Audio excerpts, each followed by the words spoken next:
Hi everybody, I am going to give you a short video on how to get started on Portfolio Part 2 and how you should work together with your groups to create your presentation.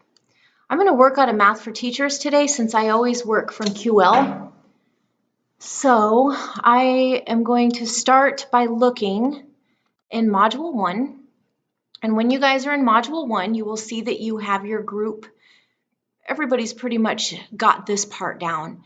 In your presentation module portion, you have your groups listed here, and then for your groups, you have a group ID and then a list of content that your group is meant to cover for the presentation. There are a lot of questions about how do we split this content up.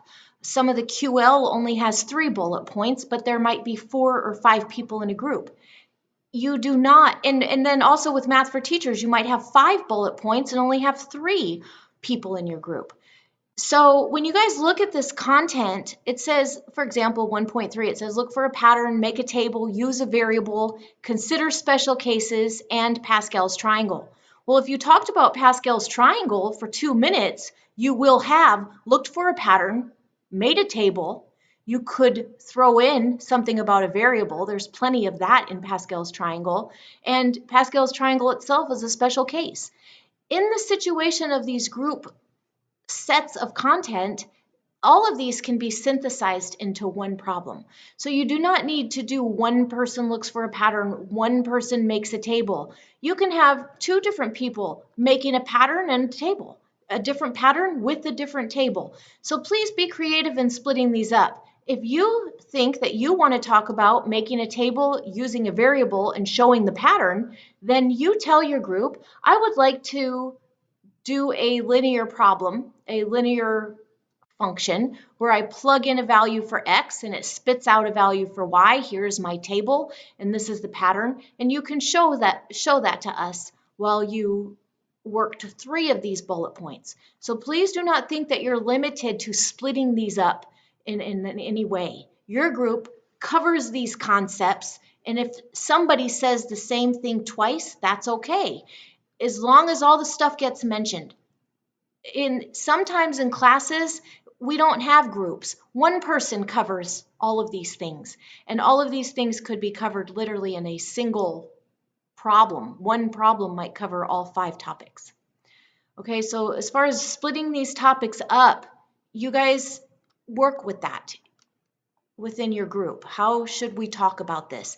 And you can even just decide if one person wants to talk about special cases and Pascal's triangle, and another person wants to talk about using a variable and Pascal's triangle, that's perfectly okay.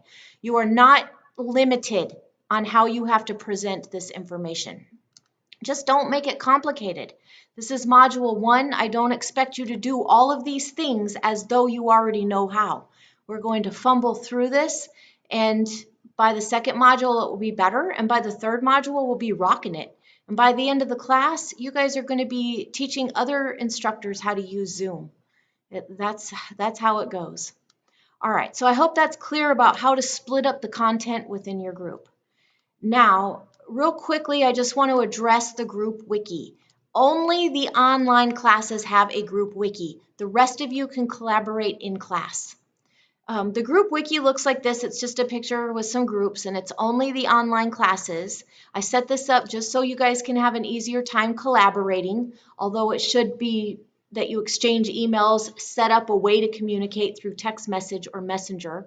Groups are responsible for that. Teams, just like in a job, or if you're going to be a teacher, this is 100%, you will be working in teams. All right, so in the group wiki, if you're in an online class, you simply click on group 1 or whatever your group is, and look, some people have already gotten started here. I worked today with Joseph in group 5, and we did this.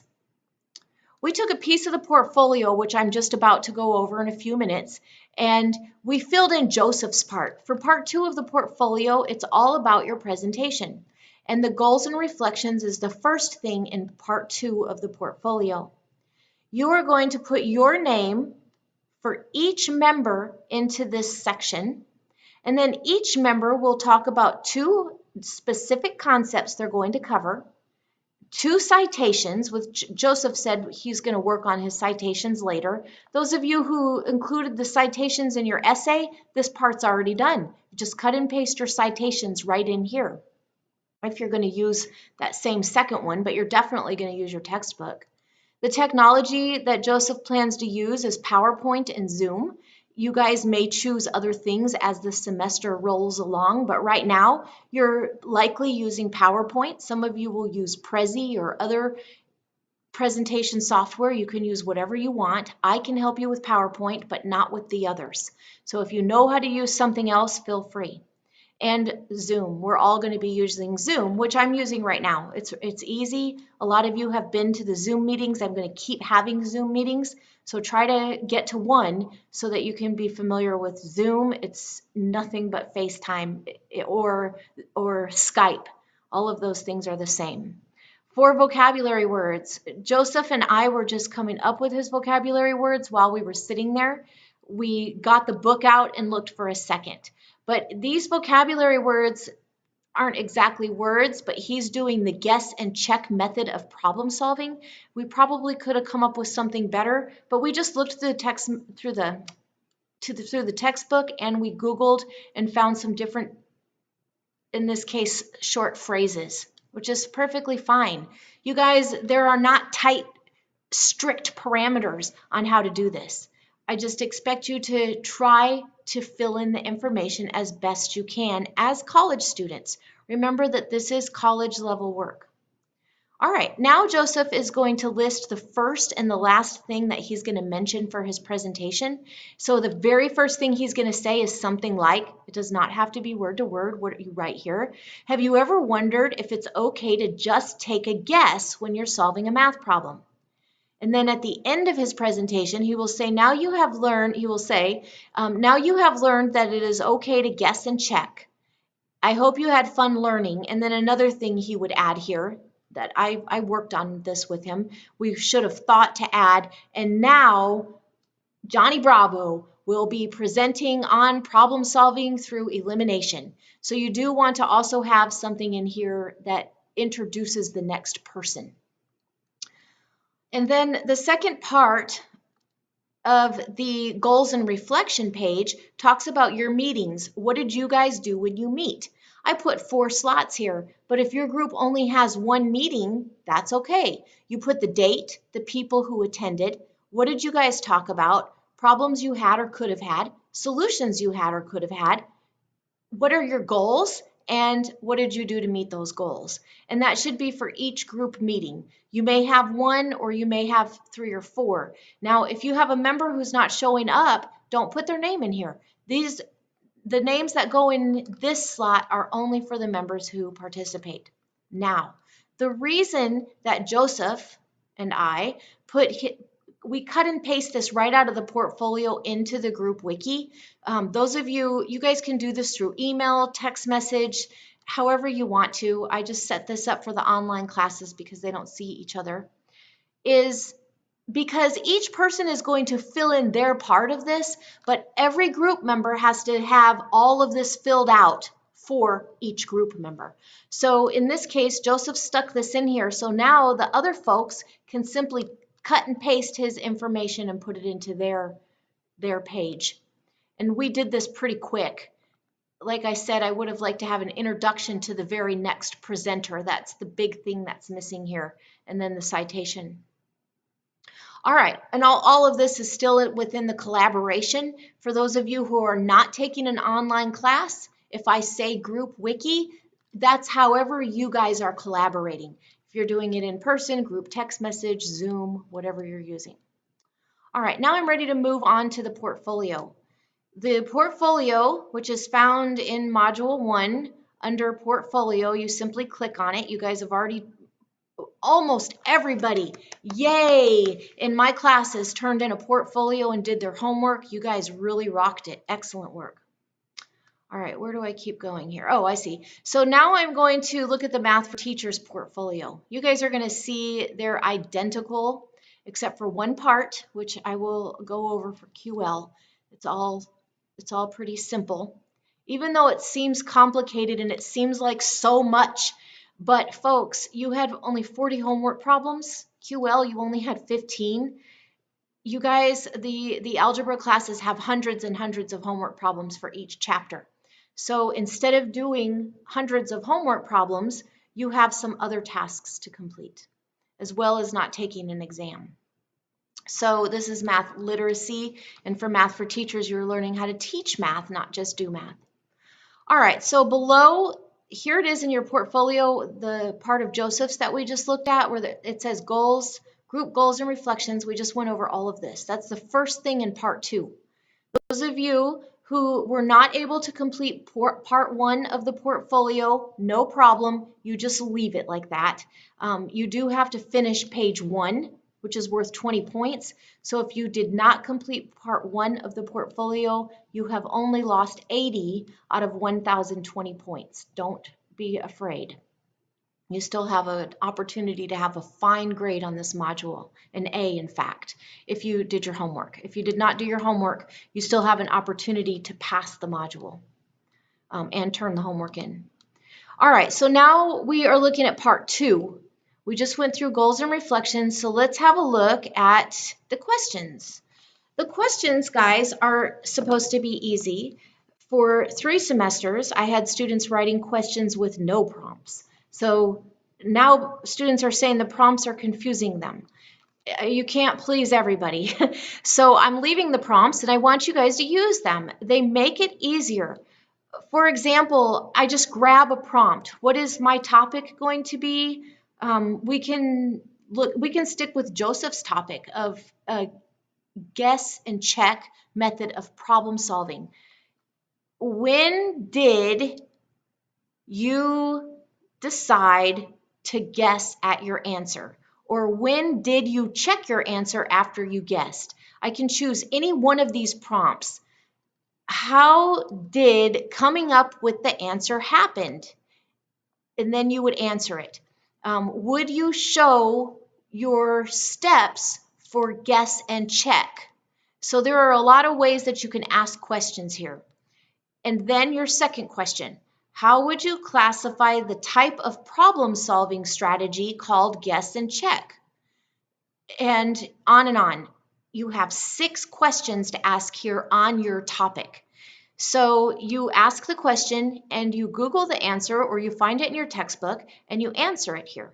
These 6 questions are going to be addressed in your 2-minute presentation. So really, you guys, these 6 questions basically cover your entire presentation. And then 6 questions, there they all are. Now, Math for Teachers has a lesson plan that they have to fill out. Math for Teachers, in your lesson plan, you have state standards, Common Core standards. You find those for your topic. Problem-solving strategies is your first topic. You have your Common Core and your state standards right here in Blackboard. You simply click on whichever one, and then you look at, you guys are usually doing anywhere between 2nd to 7th grade math. So once you click on your standards, you simply go to a grade. You can find pretty much a standard for any of this stuff in any of the grades. So operation and algebraic thinking, number and operation base 10, you're going to go to one of these and you are going to find something about problem solving. You can even use, I think it's Control F, and you can search this whole document for problem solving. And we did not get anything, so we might check something else. I'm not going to keep doing that on the video, but you guys can type in words and search it on here. Analyzing patterns and relationships, that's part of problem solving. So, and that would be the guess and check method. We do analyze patterns, we check and see if the relationships worked out. So what Joseph would do in this case is he would simply copy and paste this standard, just this part of the standard, right directly into the part of his portfolio where it says standards, okay? And you do have to have at least 3 standards for each topic. And then you do the exact same thing on the Common Core. QL, You don't have a lesson plan. You have something different. You have what's called a graphic organizer or a math content organizer. So for your guys' part on the content organizer, you're going to put stuff in here. You have to list 6 vocabulary words. Well, you already had to list 4 on your goals. So there those are. Write sentences to describe your situation, sentences on what the class should learn from your presentation. Any graphs, tell me about any graphs or diagrams you're going to use. I am going to use a pie chart and a histogram. Whatever it is you're going to use. Write the math concepts you're going to describe and any numbers you're going to use. So also in Math for Teachers, you guys have stuff you need to look at here. You have to, not just the Common Core strategies, but you have to do other stuff that you're going to have no clue what it means. That's what this class is about. Using your resources, seeking out information, using problem-solving strategies to do your work. For example, what is small group instruction differentiated practice? I have no earthly idea. So I'm simply going to cut and paste that directly into my favorite research tool, which is in this data distribution. That's a good one. QL group 3 is going to be doing that. But let's look at what is differentiated instruction. I simply Google it, and now I can Google images. There's all the information that I need here, you guys. Use your resources, read about some of this stuff. I don't expect you to read every word. Just find some things to enter into your lesson plan. And for QL, you can do exactly the same thing if you need to. Google things to get the information that you need. All right, let's get back to... All right, so you fill out either the content organizer or the lesson plan, depending on which class you're in. The rest is the same.